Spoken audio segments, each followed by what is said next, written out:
बिस्मिल्लाहिर्रहमानिर्रहीम। अच्छा जी, अब अच्छा अब ज़रा इश्यूज़ पे आते हैं सर। एक कंप्लेंट पटेल साहब शायद नहीं है। लास्ट टाइम ये जो आप कहते हैं ना कि जी हम लोग वीडियोस बनाते हैं आर्टिकल 30P वगैरह सेक्शन 30, लास्ट टाइम मैं 12 मिनट बोला, कंफर्म कर लिए वो चेयर थे। मुझे जो वीडियो और ट्रांसक्रिप्ट ली 4 मिनट 91 सेकंड की है। तो अगर इस फ्लोर पे हमें मजबूरन रूल्स तोड़ के वीडियो बनाना पड़ती है, इसलिए नहीं कि हमें रूल्स तोड़ने का शौक़ है, हमारी वीडियो सेंसर होती हैं, या तो आप फिर एज डिप्टी स्पीकर यहाँ रूलिंग और रिस्पॉन्सिबिलिटी लें कि अगर कोई ऐसी बात हम करें उसको आप यहाँ एक्सपेंड करें। एक बार स्पीच डिलीवर हो जाए उसमें कोई कहीं पे पहाड़ों में बैठ के कोई कटिंग ना करे सरकारी लोग। अच्छा जी, अब सर बजट के ऊपर अभी आप अली जदून साहब बात कर रहे थे और वो कह रहे थे कि जी हाउस को ऑर्डर में लाएं। हाउस ऑर्डर में क्यों नहीं होता? बिकॉज हर किसी को पता है कि ये कुछ करें ना करें, सीरियसली बात सुने, फैसले जो होने वो हो ही जाएंगे, जहाँ पे होने वो कम से कम पार्लियामान में नहीं होने। सो इसी वजह से हाउस ऑर्डर में नहीं आता और लोग सीरियस इसको लेते नहीं हैं। सर इशू क्या है हमारे मुल्क में? इकॉनमी को अगर आप देख लें तो इकॉनमी का तो वैसे ही बेड़ा गर्क है। एम्प्लॉयमेंट देख लें, 4.2 मिलियन पॉवर्टी लाइन से जो है वो नीचे आ गए हैं। 4 में से 1 बंदा अनएम्प्लॉयड है। 44% जो है पॉवर्टी लाइन से नीचे हैं। डोमेस्टिक आप अपना पाकिस्तान का डेट देख लें, 76 बिलियन ट्रिलियन। किसी ने भी अपने इस डेट को कंट्रीब्यूट नहीं किया, मतलब हर हुकूमत ने आके किया हुआ है। इन्फ्लेशन 2023 में 29.2%, 2024 में 26%। हमारे टाइम पे ये कम से कम 15-16% पे थी, जिसके ऊपर बड़े तनकीद आती थी। रुपी 160, अब 281। सो एक फ़र्द वाहिद इमरान खान को दबाने के लिए हम मुल्क के साथ ये कर रहे हैं। मेजर क्रॉप्स में डिक्लाइन -13%। एग्रीकल्चर ग्रोथ जो फज डॉक्यूमेंट्स के मुताबिक है 0.56%। टैक्स का आप हाल देख लें। इसके अलावा आप जो है हमारा इश्यूज़ देख लें। हमारे केपी का जो डिमांड है दैट इज़ 2600 मेगावाट, हमें मिलती है 1100 मेगावाट। केपी बिजली बनाती है 7000 मेगावाट। इसी तरह अगर आप और इश्यूज़ देखें तो मसले बहुत ज़्यादा हैं। इस बजट में ना कोई रिलीफ है। जब एक 800 सीसी की गाड़ी आप महंगी कर दें और लैंड क्रूज़र सस्ती कर दें तो आप ऑब्वियसली अंदाज़ा लगा सकते हैं कि क्या है। इश्यूज़ जो हैं पाकिस्तान के जो इस वक्त सबसे ज़्यादा हैं वो हैं डेमोक्रेटिक, वो हैं हमारे मुल्क के अंदर सियासी। डेमोक्रेसी, जमहूरियत तो कम ही रह गई है। Literally it's become almost like a kingdom. We have to address our fault lines. हमारे फॉल्ट लाइंस क्या हैं? हमारे फॉल्ट लाइंस ये हैं कि हम हर किसी को जो अमन और अपना हक मांगता है उसको हम गद्दार डिक्लेयर कर देते हैं। लेकिन हम गद्दार किसको कहते हैं? महरंग को गद्दार कहते हैं, मंजूर पश्तीन को गद्दार कहते हैं, अली वजीर को गद्दार कहते हैं, पीटीआई को दहशतगर्द भी कहते हैं, गद्दार भी कहते हैं। इमरान खान 2.25 साल से जेल में मौजूद हैं। ना उनकी तारीख के लिए हमें जाके इस्लामाबाद हाई कोर्ट के सामने धरने देने पड़ते हैं। ये हालात हैं।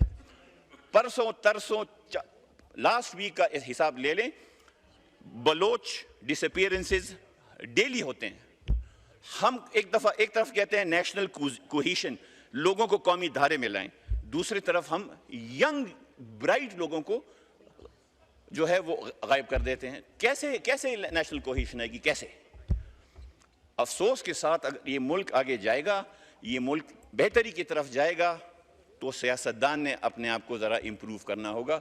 सियासतदान ने अपने गिरबान में देखना होगा और ये बात एक दूसरे को ना कहें कि जी आप तो इस पोल्ट्री फार्म में आए हैं, आप तो उस पोल्ट्री फार्म में आए हैं।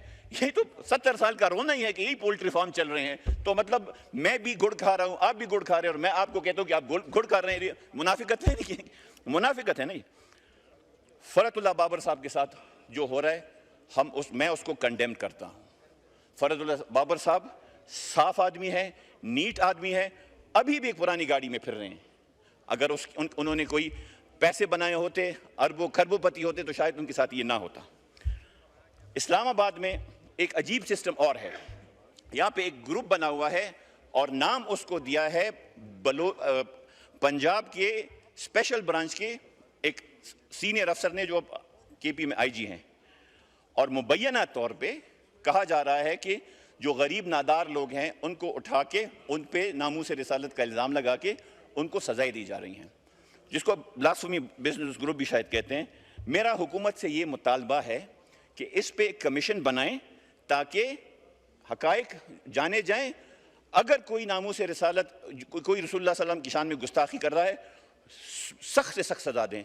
लेकिन अगर कोई रसूलुल्लाह सल्लल्लाहु अलैहि वसल्लम के नाम को इस्तेमाल करके किसी को पैसे कमा रहा है, उससे बड़ा खतरनाक, गंदा और बुरा आदमी कोई नहीं है। उसको उससे सख्त से सख्त सजा देनी चाहिए।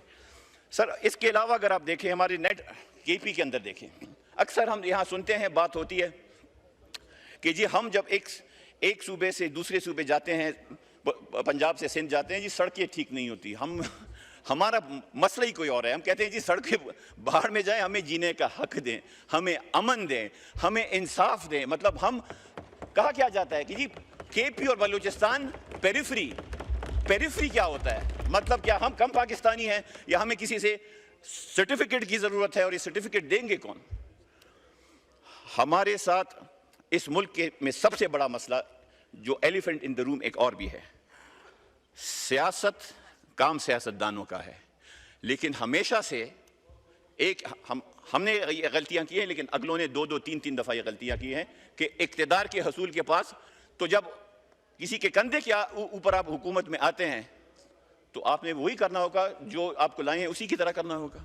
मतलब जिस तरह कहते हैं ना कि गजा में it is the most well documented genocide, उसी तरह 2024 का election was the most well documentedly rigged election in the history of this country।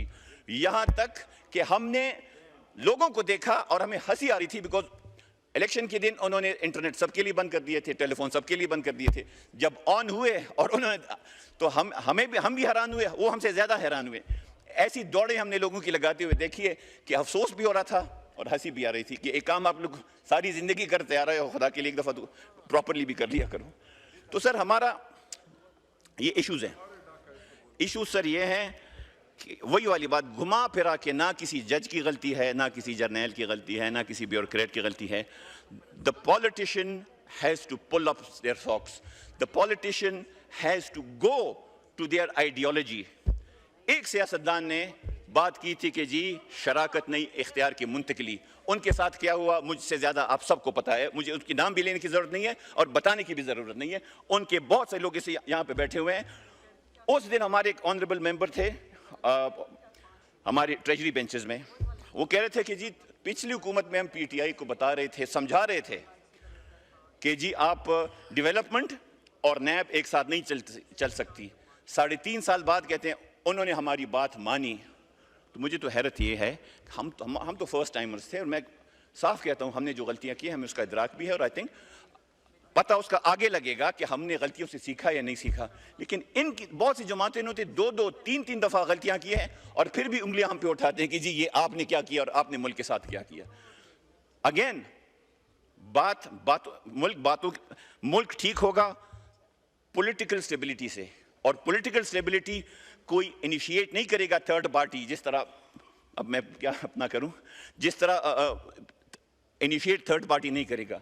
यही सियासतदान आपस में बैठेंगे, पहले ट्रूथ एंड रिकन्सिलिएशन करेंगे कि जी हमने यहाँ जुल्म किया, गलतियाँ की और ये की, और अब हमें आगे जाना चाहिए। एक अटेम्प्ट हुआ था चार्टर ऑफ डेमोक्रेसी, बट वो अटेम्प्ट ही रह गया, बिकॉज उसकी जितनी भी शिकें हैं उसकी ऐसी खुली वायलेशंस हो गई हैं कि अब आदमी को अफसोस ही हो सकता है। सो वही वाली बात कि ये जी हम इसके पोल्ट्री फार्म से हैं और ये हैं और इनके कंधों पे आए हैं, ये चीज़ें ना कहाँ करें, बिकॉज इस हद तक तो हम पहुँच गए हैं कि अब यहाँ पे इख्तियार ही कहीं पे, इस हाउस के पास इख्तियार ही नहीं है। यहाँ से बंदे उठाए जा रहे हैं, यहाँ के लोगों की स्पीचेस काटी जा रही हैं, असेंबली के लोग भी नहीं काटते, वल्लाह आलम कौन काटते हैं। जब तक हम हकीकत पसंदी की तरफ नहीं जाएंगे, अपने गिरबान में नहीं देखेंगे, बिकॉज हम इन चीज़ों से we are failing the 250 million people of this country, not each other. नुकसान अवाम का है, तबाही अवाम की हो रही है। हमने अभी एक जंग देखी, अल्लाह ताला का बड़ा फजल है, अल्लाह ताला हमारा हामी नासिर रहा, हमें फतह मिली।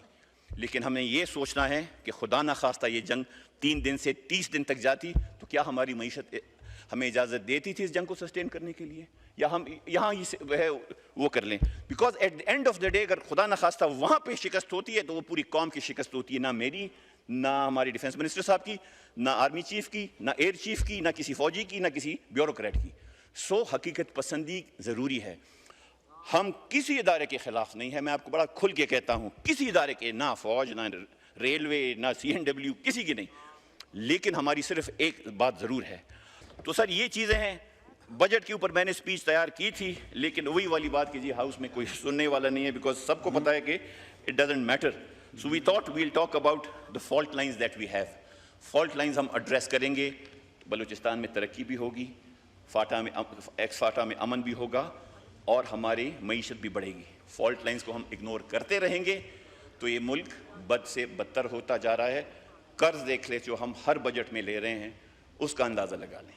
सो मेरी सबसे ये दरख्वास्त है इस मुल्क के लिए, इस पाकिस्तान के लिए जिसने हमें और पाकिस्तानियों को कुछ दिया ना दिया हो, इस हाउस में जितने बैठे हैं इनको बहुत कुछ दिया है। इस मुल्क के लिए अपने ईगोज़ को बैक बर्नर पे डाल के इकट्ठे हो जाएं, वरना ना ये मुल्क रहेगा और ना इसके अंदर सियासतदान रहेगा, खुदा ना खास्ता। सो इशू सिर्फ इतना है कि इन चीज़ों को रियलाइजेशन बड़ी ज़रूरी है। अगर हम इस चीज़ को रियलाइज़ नहीं करेंगे, हम अपने आप को भी फेल करेंगे, अपनी फैमिलीज़ को भी फेल करेंगे, कॉन्स्टिट्यूएंट्स को भी फेल करेंगे, उस पूरे मुल्क से निकल। तो बहुत बहुत शुक्रिया sir, thank you very much. Thank you.